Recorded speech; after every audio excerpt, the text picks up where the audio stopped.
ces dernières années, et Yves Lecoq s'est fait beaucoup plus discret, à l'exception de sa participation à Masked Singer en 2019.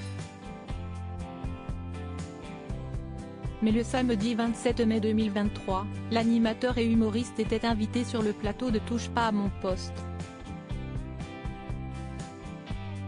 L'occasion pour lui de revenir un peu sur l'arrêt de sa carrière et sur ses dettes financières.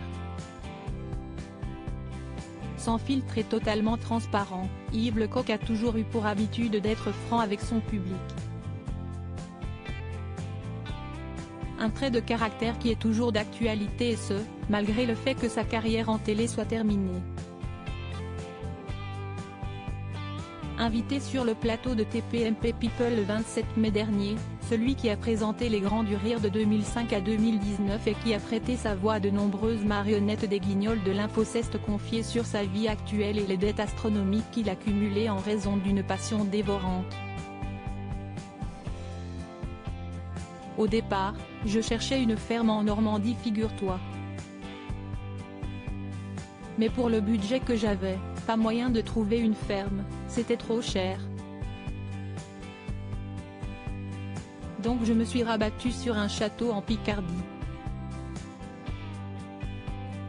Donc avec 300 000 francs j'ai trouvé un joli manoir. Ça a été mon premier château, a-t-il expliqué face à Bernard Montiel.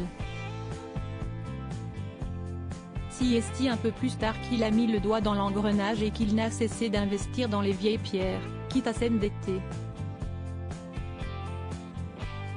Après ça on m'a montré un autre château qui était à vendre. J'ai d'abord appelé Jean-Jacques Debout et je lui ai dit, tu ne veux pas un beau château? Parce que pour moi c'était énorme. Je suis quand même allé le voir et là je suis tombé à genoux devant la beauté du site, a-t-il continué. En tout, Yves Lecoq a acheté 6 grands et beaux châteaux qu'il a ensuite fallu entretenir. Malgré toute sa bonne volonté, il n'a pas réussi à gérer un tel patrimoine immobilier. À un moment donné on m'a dit, Monsieur Lecoq, on va vous demander tant d'argent parce que vous n'avez pas payé tant d'impôts, et donc je suis parti, j'ai vendu, s'est-il souvenu. Si Yves Lecoq a continué dans cette voie, si est-il tout de même qu'il y trouvait un intérêt. Comme je gagnais bien ma vie, c'était défiscalisé et tout passait dans les travaux. Je n'avais pas un sou de côté. J'aurais pu mettre quand même 500 balles de côté.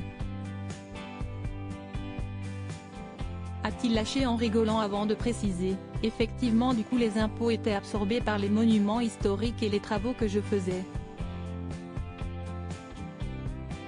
Aujourd'hui, le célèbre imitateur n'a plus que 2 châteaux, dont un en vente. Malgré tout cela, il a encore de grosses dettes. J'ai encore des dettes parce que j'ai tout vendu à bas prix, a-t-il conclu. Espérons qu'il trouvera vite de quoi rembourser les banques.